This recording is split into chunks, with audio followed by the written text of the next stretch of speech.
All right, we are live with an instant reaction podcast. We are burning the midnight oil here at Pat's Pulpit, but we got to get a show out. We got to talk about Yeah, game two. I was at the game tonight with my daughter, and Matt wasn't, but he did watch the game. So I we got some did. takeaways and some good and some not so good.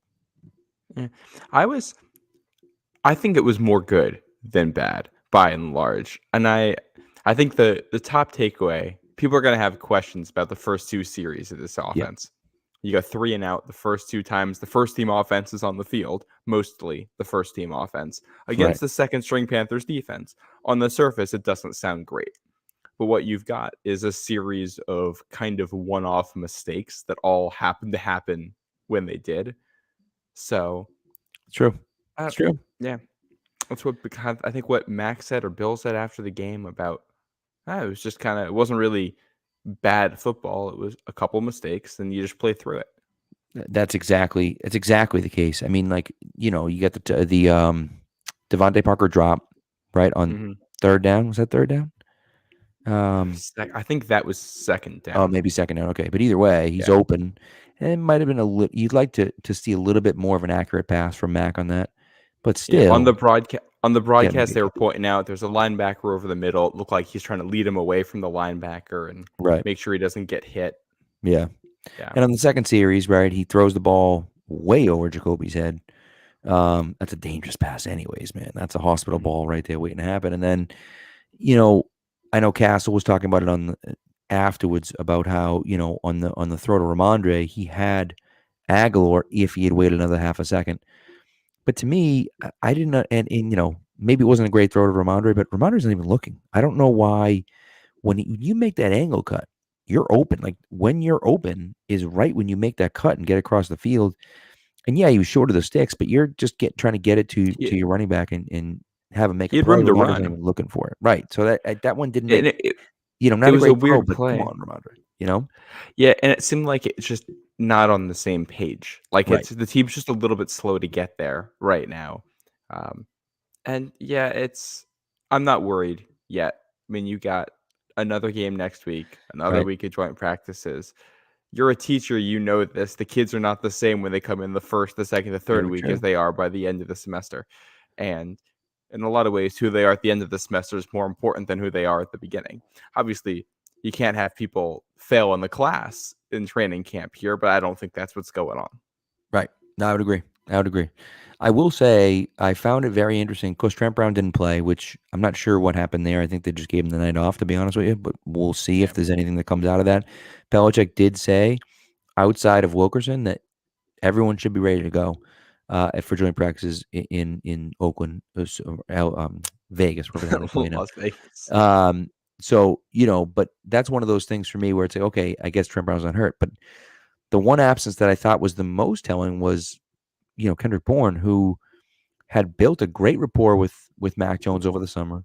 Him and Bourne clearly were close, right? And you get that film of the two of them kind of celebrating, doing their little high five dance or whatever on the sideline during the first game. And then he has a tough week of practice. He's kind of been up and down all camp. Has a bad week of practice. Get kicked out of one practice on Tuesday, and then was running with the second team on Wednesday, and then doesn't play tonight on Friday night. Yeah. Man, I really thought, really thought that he was going to be their guy this year, and I'm starting to wonder if that may not be the case. Yeah, I mean, it got to the point where during the game, I've got over the cap up, looking to see how much they save if they move Bourne. Right. Um, and obviously, I mean, seems like an absolutely fantastic person, great teammate. And this is probably us reacting to 1 week here, and we're going to see what Yeah. happens the next week. But I think he probably got carried away in the joint practices, and Bill said, "You're not playing." Obviously, there's also the potential that something else is going on. It could be something unrelated. Maybe there's a death in the family, and he had to go take a night off, and it's just stuff happens. We might find out. Who knows? They didn't give us We an might not. answer. Yeah.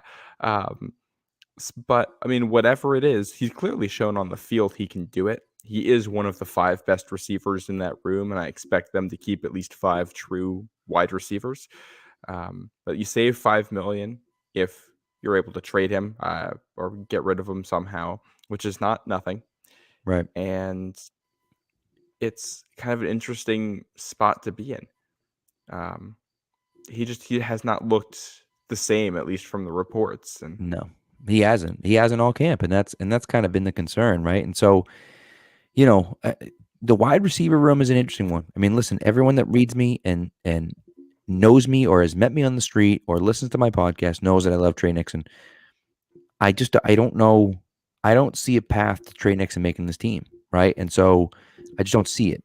I don't think Christian Wilkerson's good enough to make the team either, in my opinion. Lil the Jordan injury Humphrey, doesn't help there either.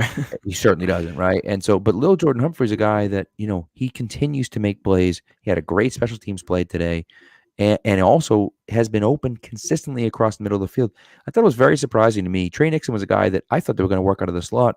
He played almost exclusively outside receiver today, which I thought was strange. And I was like, And he okay, did that's that last interesting. week too. Yeah, and Well, and Humphrey was in the middle. And so that was one to me where it's like, well, if they're looking for a backup slot guy, they're looking more at Humphrey than they are at Trey Nixon, which I thought was interesting. I just thought that was yeah. kind of strange.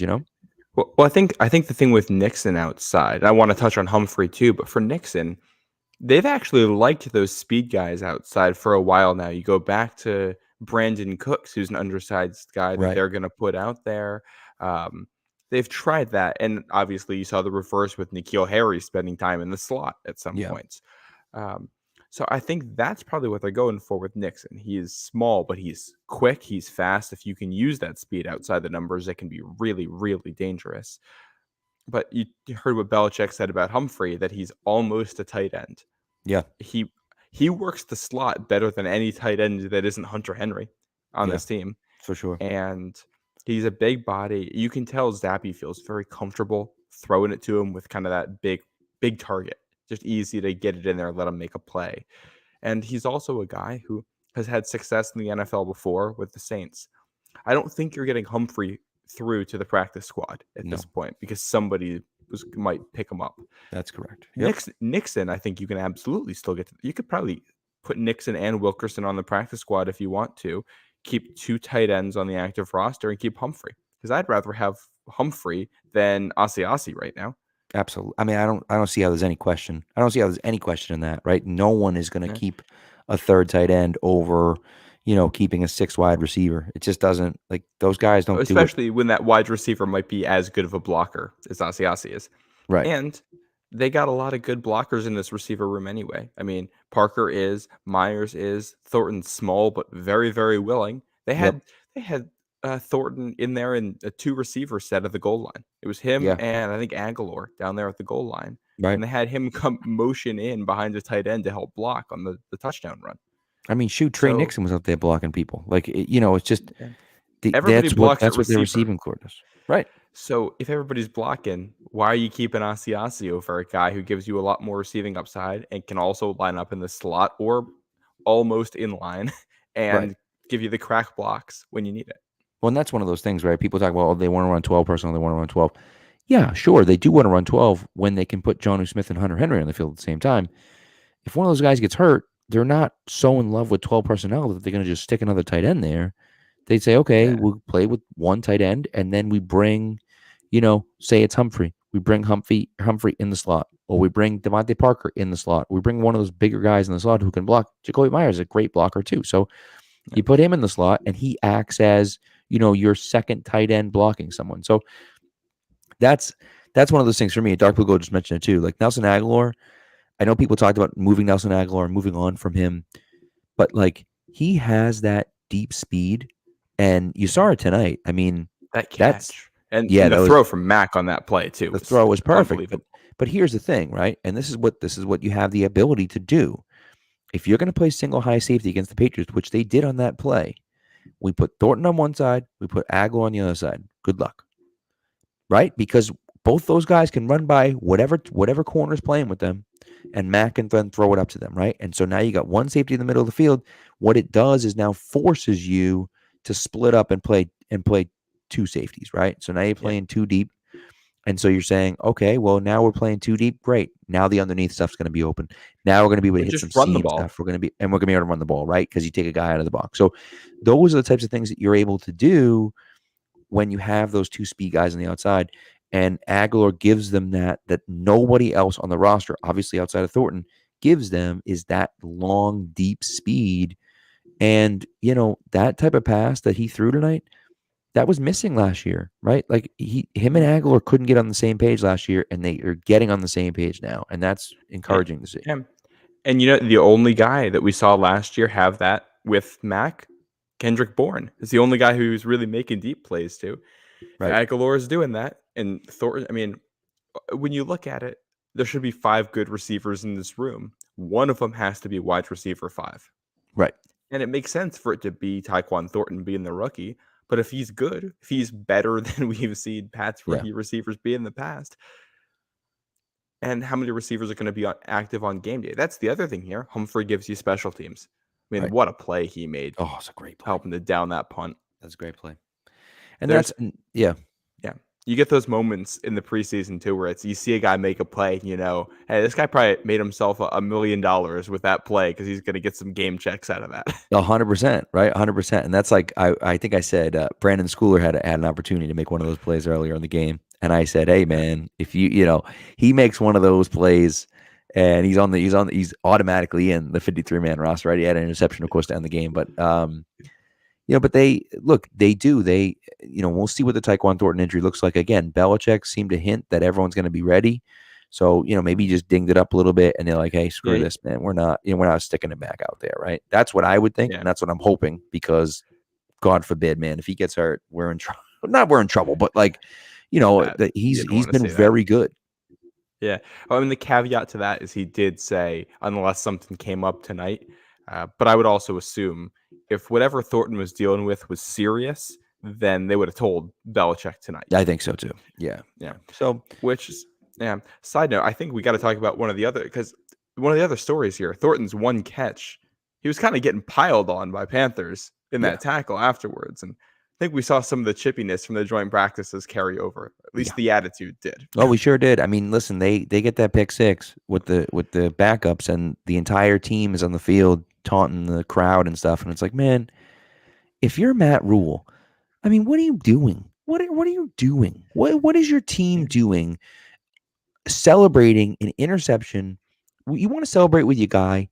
Listen, Brendan Schooler makes that pick at the end of the game, and the entire team mobs him. Great, good for him. You're celebrating your player. That's fine. I got no problem with that. But now you got players that are in street clothes running onto the field taunting the crowd. Like what are we doing with that? I mean, it's just stupid. Yeah. It drives me Yeah. crazy. Yeah. And it's you wanna see the team go around the guy. That's awesome. That's Right. what football is about. It's a team Right. sport. But they're clearly taking it to another level. And once you're engaging with the fans too, it's just like, okay, there's something. And I liked Matt Rule a lot coming out of college. I thought he was going to be a good fit for what Carolina wanted to do. And this is year 3, year 4. Yeah, it's And ugly. I don't see it. Maybe Nope. some guys are just a better fit in college. Also, a lot of this I think has to do with the front office there too. But Well, that's definitely true. That's a good point too. So, but let's flip it to the other side of the ball because the offense wasn't the only team on the field. The defense played on the field as well. And again, they're against backups, right? So you kind of take it with a grain of salt. But that first team defense, man, they were all over the field. They were flying all over the place. What I do find, well, I don't want to get into who played where yet because I was a little confused by some of what they did. But I just thought you saw Penny Jennings play, I thought, extremely well today. Josh Uche got after the quarterback well. Matt Judon made a concerted effort not to just run by the quarterback like he did multiple times last year, which I thought was good. You saw some stuff from inside. And then John Jones, I thought, played very well on the outside, right? We've seen what Jalen Mills can do. Jalen Mills has been playing well. I thought John Jones played well, played competitive on the outside.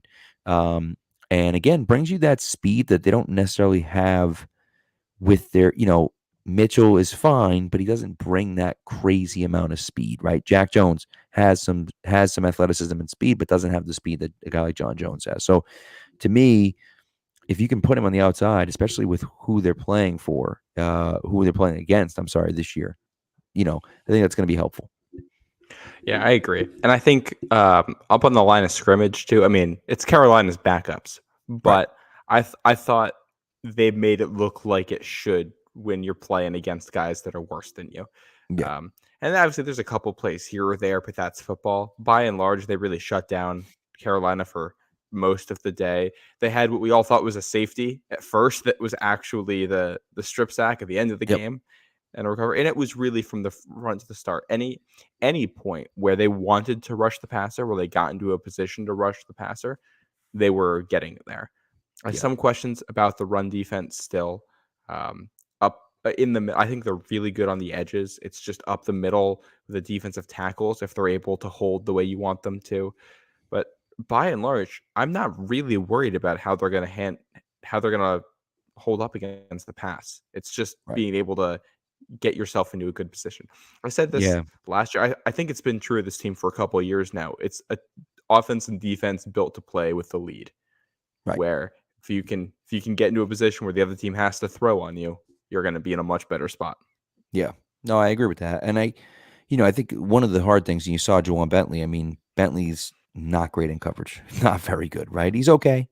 He can, he's out there, but he's just not great in coverage. And he's gets very easily manipulated by a quarterback. You saw it on, probably a 15-yard pass or whatever, where quarterback kind of manipulates him to his right, and then all of a sudden, boom, the pass comes back to his left. There's no one anywhere near the vicinity of his right, but he gets kind of brought there anyway. So, and those are things that you'll see. Jelani Tavai is a guy that I don't know what they see in Jelani Tavai. I just don't know what they see. I don't see it. I've never seen it with him. I He don't get he it. is he is aggressively average. Right. It's just like you're just he screams a guy that you're never going to notice when he's on the field unless like, oh, he was supposed to be in coverage on that. Yeah. Yeah, like when he got smoked, in man coverage. And again, you put Jelani Tavai in man coverage against a running back or a tight end or whoever it was that caught it on him. I mean, it's just like he can't do it, And so Yeah. to me, Which I thought no, go ahead. Go ahead. go ahead. I thought it was interesting that they're going out there and the starting defense has 9 guys you expected, and then Miles Bryant in the slot and Jelani Tavai at linebacker. Right. And I don't know how much of that is we really like these guys and how much of it is we want to see these guys with the starters to see how they hold up. I think it's the latter, but I'm not entirely sure yet. Yeah. I think you're right about the latter, but like it's interesting for me because I tweeted out during the game, like Patriots are being super cautious of Marcus Jones apparently. And then all of a sudden Yeah. in the third and fourth quarter, he's out there. And I'm like, well, wait a second. Here's a guy who has been running with the ones all summer, right? Didn't play in the first preseason game because seemingly his spot was was set.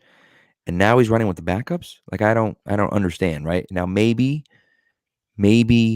Miles Bryant's on the outside looking in, and they're saying, "Hey kid, we're going to give you one last shot. Not only are we going to give you a shot to make this team, but we're going to put you out there and see if you can make some plays, and then someone else will want you." Right. And maybe that's the case, and maybe that's the only thing. And I'm looking into it more, but I was just a little confused as to what the heck they're doing there. And then Jelani Tavai, if the Patriots play Jelani Tavai over Mac Wilson, I'm going to lose my goddamn mind. I'm going to lose it. I'm going to lose my mind. You can't. There is nothing that Jelani Tavai does better than Mac Wilson at anything. There's nothing. Yeah. Yeah. On the football field, not one thing. Yeah. And the other guy, too, is Raekwon McMillan, who I thought looked really good. I really like how he looks coming downhill in the blitz. That's where the speed really shines for him. Oh, yeah. But I feel like it's got to be McMillan and Bentley is your starting pair for linebackers, with Wilson being the next guy up, and they're going to rotate a lot. So that's what you would gonna think. That's what you would think. And Dark Blue goes right. He said Tavai is better at winding me up. That's a good point. But it's one of those things for me that like, when you're looking at it, you're like, okay, we're getting faster and we're getting more athletic. So put the faster, more athletic guys out on the field, right? There were a few times that McMillan took a bad angle. Didn't quite make a good play, but then other times where you're like, okay, there's that speed and that athleticism, and you see it, right? And so it's like, all right, as long as they figure it out at the end, I mean, they see what they see in practice, and so as long as they know what they're doing, I just don't like. Wouldn't you want if you knew, okay, Marcus Jones is in the slot and Mac Wilson is going to be our sub linebacker? Wouldn't you want them on the field to start? I just don't. I don't understand And, why they're not in the field playing. yeah. And we got, we got one more week of this, so we'll see Yep. what this looks like in Las Vegas. They got Right. more joint practices, which to a sense, the preseason games are the tip of the iceberg. The real work is happening behind closed doors, and we're 100%. seeing Yeah. what they choose to show us. So we'll see what they do. As always with Bill, there's going to be a move or two on cut down day 2 that's going to make you go, I didn't Yeah. see that coming. Right. And I'm sure this is not going to be the exception to that this year. Speaking of athleticism, I don't think I saw Jabril Peppers out there. Was I mistaken, or did he not play again tonight? I don't think I saw him out there either. I mean, he might have been out there for a play or two, but he certainly wasn't out there for an extended period of time. If he was out I'll there see at if I all. can. I'll see if I can find some snap counts for tonight while we're doing this. But yeah, I don't think I saw him. I think Dalton Keene warmed up but didn't play. Right. Which that's just the clock is. Oh, man. It's 11:59 for Dalton Keene right now. Well, and that's one of those things. It's interesting. Like J.J. Taylor's another guy who played well tonight, but like, where does he fit on this roster? Like, I just don't know. Unless Pierre Strong catches the Foxborough flu, and you cut Kevin Harris and get him to the practice squad. Who, by the way, he ran hard at the end of the game. I know he's playing against third stringers, but either way, he's looked pretty good in practice. I think at least all summer long. So he's a guy that I think has looked pretty good. But I don't understand where he fits in, right? And Dark Blue Gold's over here with the comedy show where he can fit in most overhead storage compartments. But I'll really, take him carry on my flight home. Yeah, right. But it's one of those things where it's like, what do you? I don't know. Like, I don't see where he fits in, right? Because let me tell you something. All these people that have been fading Ty Montgomery, and people have been talking about it all summer. Oh, Ty Montgomery this, and he stinks, and it's going to be Stevenson, and blah, blah, blah, blah, blah, blah. No, dude, Ty Montgomery is the third down back. That's happening. Yeah. That is happening. Yeah. That's happening, Yeah. right? So, you're so looking to me, at one or two running back spots that a couple guys are battling for right now, and it's going to be Damian, Ramondre, and Montgomery taking the top 3. 100%, 100%. Yeah. And so, are you going to keep 5 backs? I don't know. That's a lot. 5 backs a lot. Yeah, and I think you can keep 5 backs if you're only keeping 2 tight ends and you don't have a fullback. Right. But also, your depth backs need to contribute on special teams and everything. So, I'm still confused by the usage too.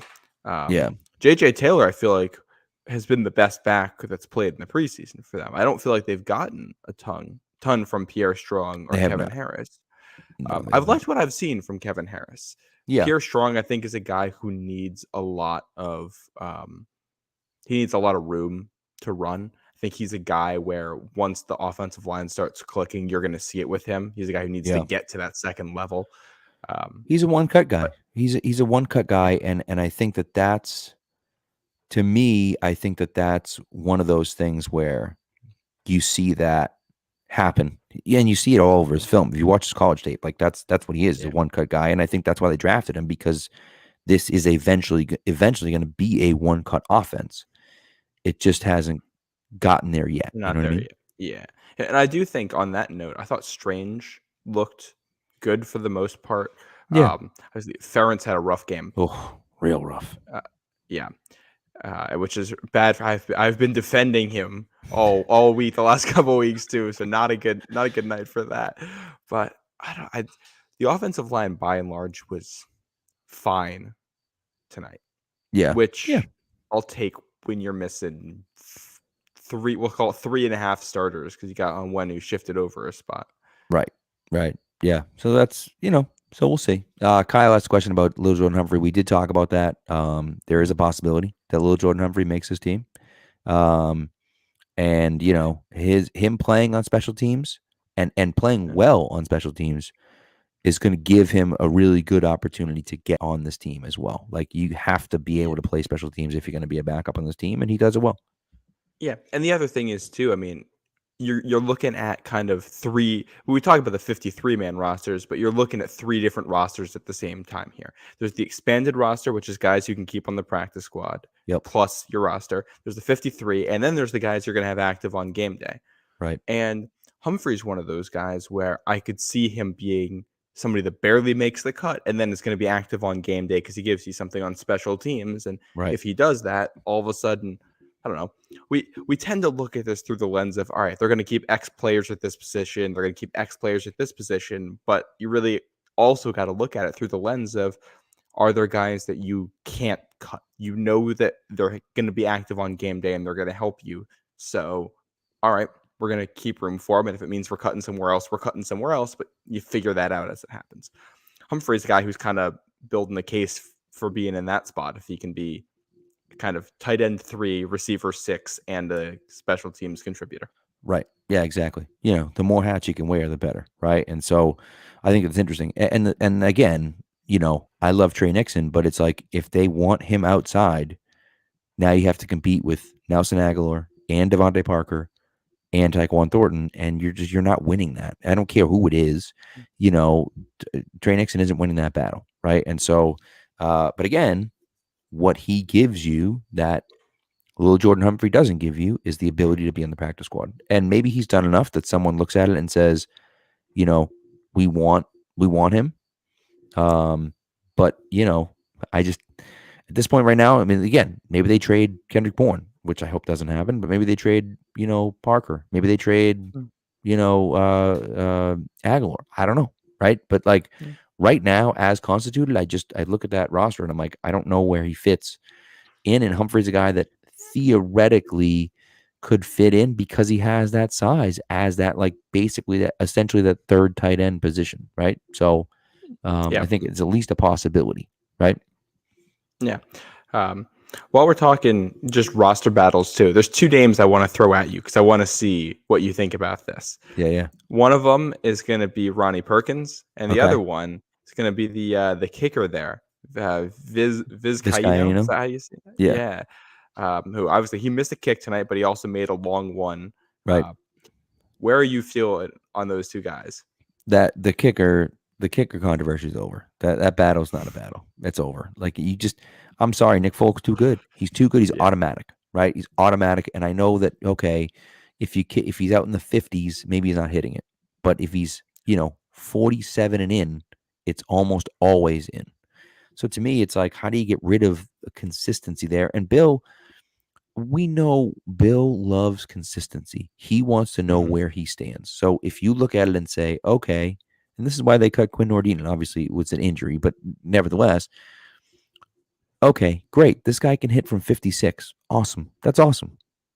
But if I send him out there to kick a 40-yard field goal, I don't know if it's going to go in or not, right? Whereas Folk, you can look at it and say, yep, hard line at 50. Like, if it's past 50, it's probably not going to go in. It might, but it's probably not going to go in, right? It's not a good shot from there. But from 45 and in, it's in, right? And so that, to me, is like, you at least know what you're looking at. So to me, Vizcaino, I don't see it. And maybe it happens, but I don't see it.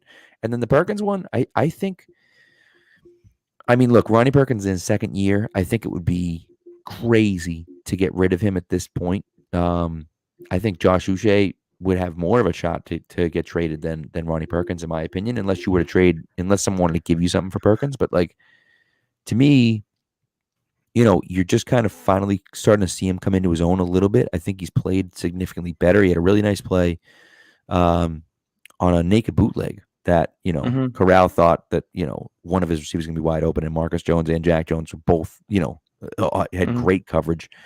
And so it's one of those things where you look at it and say, okay, great, that's fine.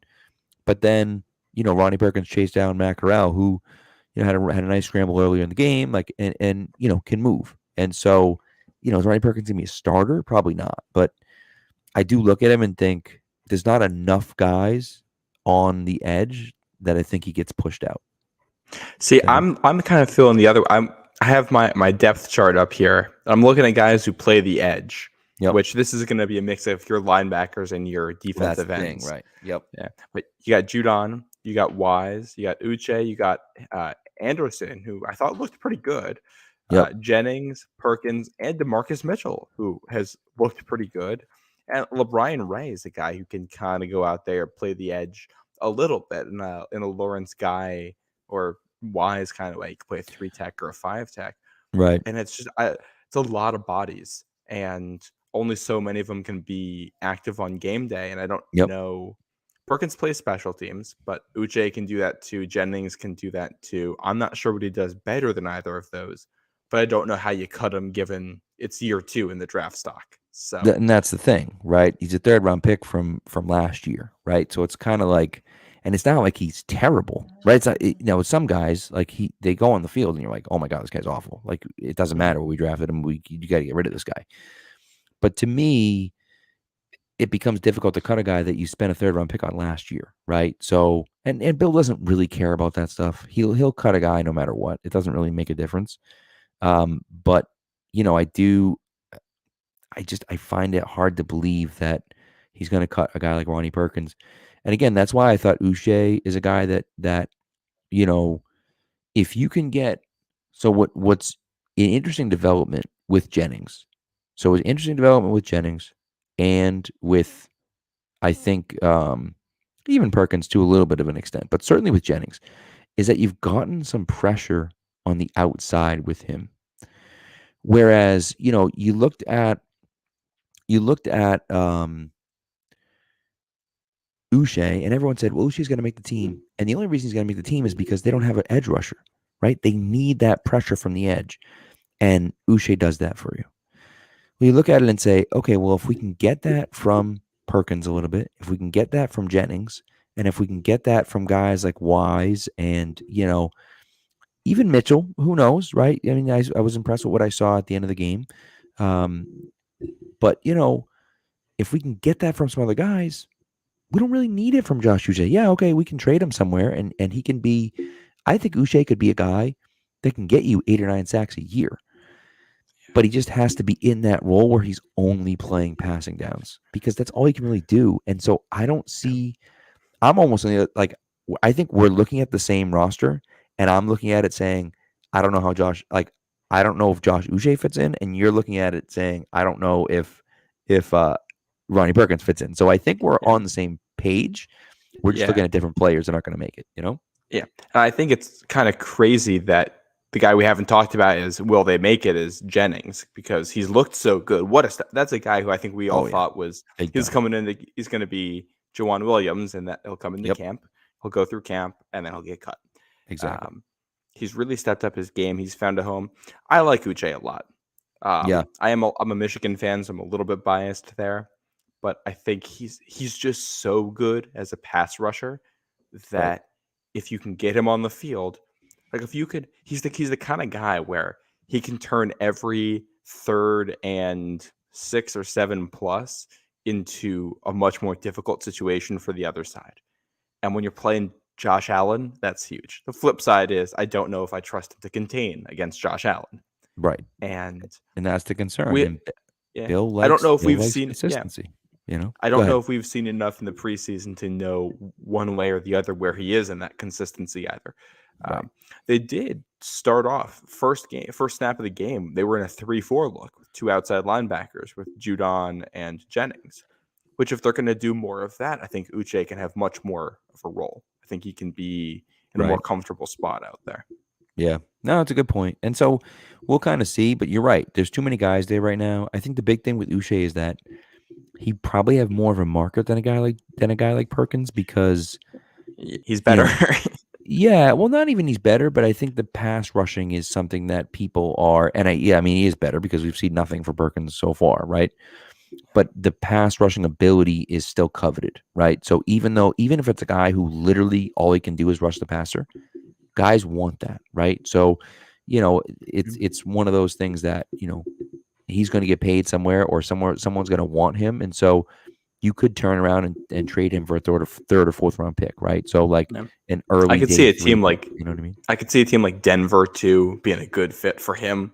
Yeah, mean, if he's kind of your Bradley Chubb backup and a guy who can come in on passing situations out there, I'm sure he'd be awesome. I don't know Right. what you're going to get back for him. I don't know what the value is there. Probably just a draft pick is what you're Yeah. looking for. Oh yeah. Yeah. Um, but yeah, there's that. And one other defensive player, Terence Mitchell.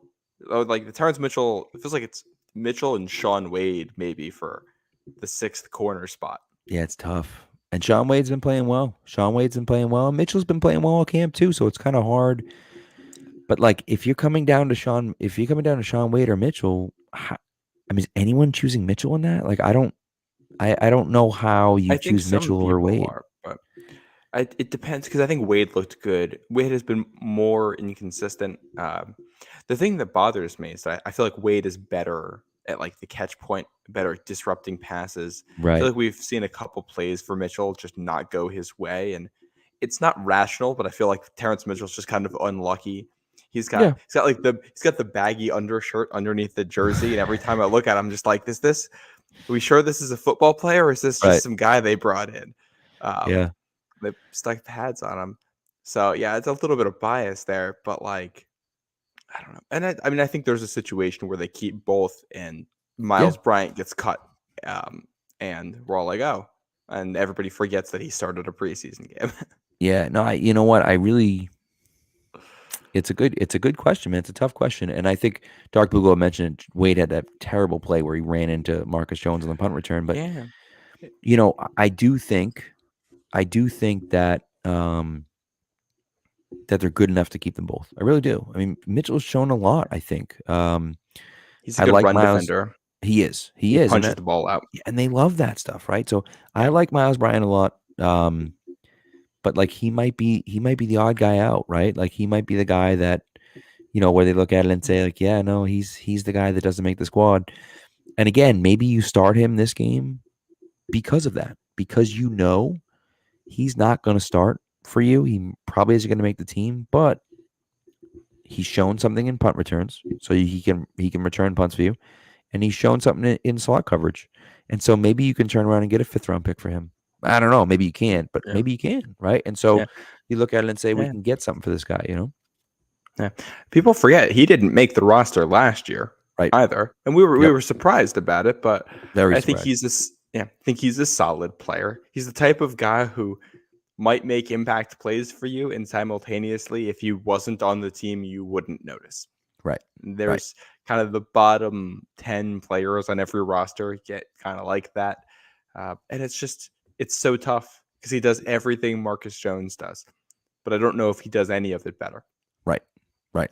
Yeah. And that's the tough stuff, So it is interesting to me. I do think, while we're on defense here, and you mentioned already a little bit these guys, but 3 guys that I look at and I'm like, well, what do we do? Like DeMarcus Mitchell, LeBron Ray, Mm-hmm. and Sam Roberts. They all keep making plays, right? Mitchell had the fumble, the forced fumble in the end zone, the strip sack in the end zone, which Roberts recovered. Those guys keep making plays, and I don't know if you're gonna be able to get any of them onto the practice squad. I would bet you'd be able to get one of them onto the practice squad, but I don't know which one, and I'm not sure. What Ray was a guy that was pretty highly thought of around the league, I believe, but was hurt all the time, so it's going to be, I don't know. Yeah. You can't keep And them all. that's kind of my, you get down to the bottom of the roster and I'm looking at it and I'm like, all right, if you got to keep 2 of Josh Uche, Ronnie Perkins, Roberts, and LeBron Ray, which 2 are Right. you picking? Right. To me, I'm keeping Uche because of the pass rushing, and then you got to grab one of the other ones. Maybe. I don't even know if there's room for 2 of those. It might just be Right. pick one of those 4. Right. Which is tough. That's Yeah. tough, No, Roberts definitely gives you upside on special teams. I know he has a history of blocking field goals and punts Yeah. and all that. So he probably gets the upside there. And I'm not sure if any of them are good against the run, which is the other factor there. And that's the other part of it, right? Where it's like, ultimately last year you struggled mightily against the run and you need people that can play the run, right? So, yeah, it is interesting to kind of see what happens, but and like you said, Bill's going to shake things up. This isn't going to be the roster that they finish off with. They're going to add another guy or two. They already added one, right? The tight end they picked up. So, they're gonna add some guys. They're gonna take some guys away. They're gonna trade, one or two players. They're gonna maybe flip a guy for another guy. Um, The it roster that is gonna the be way things interesting. look, the day they cut down probably won't even be the way it is when they get to Miami. I mean, Right. in that 1 week, there's going to be changes. Oh So yeah, for sure, for sure. And then I think the other one for me, and we're gonna go because we've been here a while, yeah, but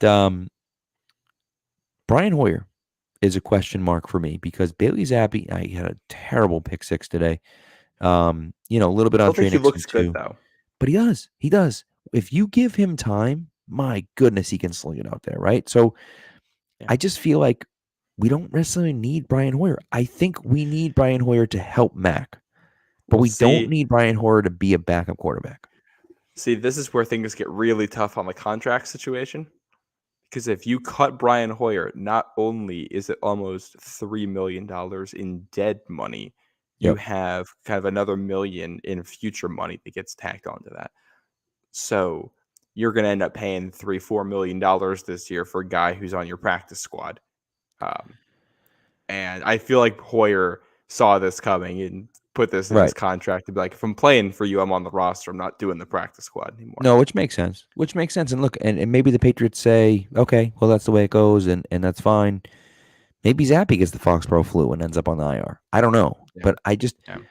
the I think problem keeping is, 3 quarterbacks is almost the default. I think it's going to have to be. yeah, I just look. And maybe I'm wrong here. Maybe I'm crazy, but like we talked about it. I mean, there's so much talent. I think at least there's so much talent and upside at the bottom of this roster that you're going to keep Brian Hoyer.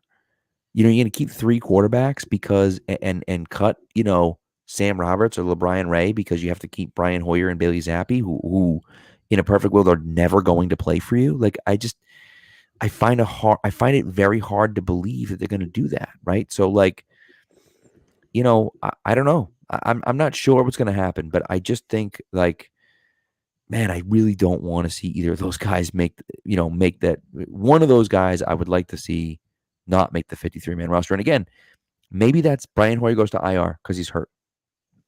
Well, that solves your problem. Brian Hoyer's on IR. He doesn't play all year. He can help tutelage Mac. You don't have to cut him, and so you don't lose the dead money, and you don't have the future money, but he still gets paid, and he's not on the practice squad. Like all of those things kind of balance out, and you look at it and say, "Hey, like we're cool with it," and we keep Brian Hoyer around because we want him around. Yeah. We're going to see what happens. Unfortunately, you might try to stash him with the Foxborough flu. I don't think he's going to go along with it unless there's an actual injury there. No, you're So, right. You're right. But at yeah, the same I think time, like if he's it's Hoyer, tough. Yeah, I don't know. I think back to that Kansas City game in 2020 and just you kept Hoyer so he could give you the veteran presence, and he's making those mistakes. You have to go to Stidham anyway.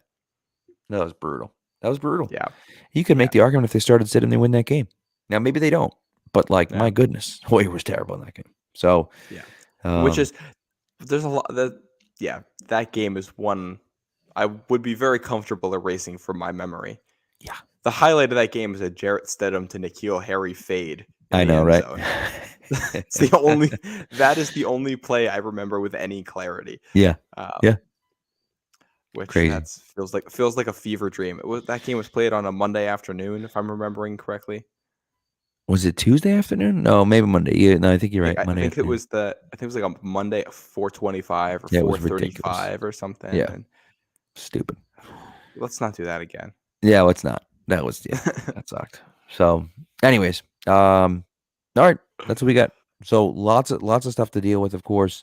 Patriots will be out in Vegas this week with joint practices with the Raiders. They play next Friday night, a week from today, a week from yesterday, because it's now past midnight. But Got to make sure the players have a curfew this week. yeah, big time. So that's one of those ones where it's like, hey, buddy, you're getting awfully close to the roster here. Don't screw it up. I know we're in Vegas. Don't Yeah. screw it up. Don't get yourself kicked out of joint practices and back-to-back days. Right. Let's, Right. let's have if they're getting into fights this week, something is wrong. Yes.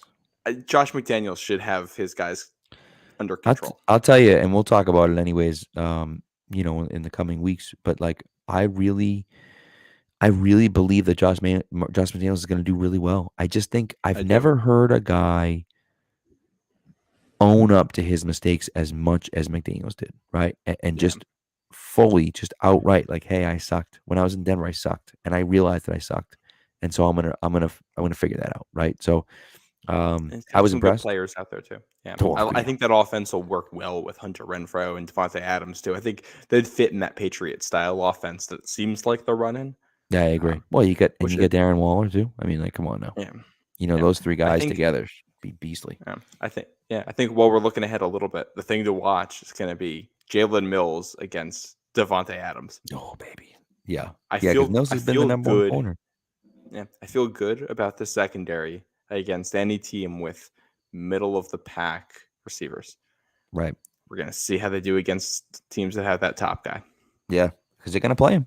They're gonna play him. They're Yeah, gonna they're play gonna play. Tyreek Hill. They're gonna play Stephon Diggs. They're gonna play, all Yeah, these guys. And they're gonna play yeah, the Raiders too in the regular season. So yeah.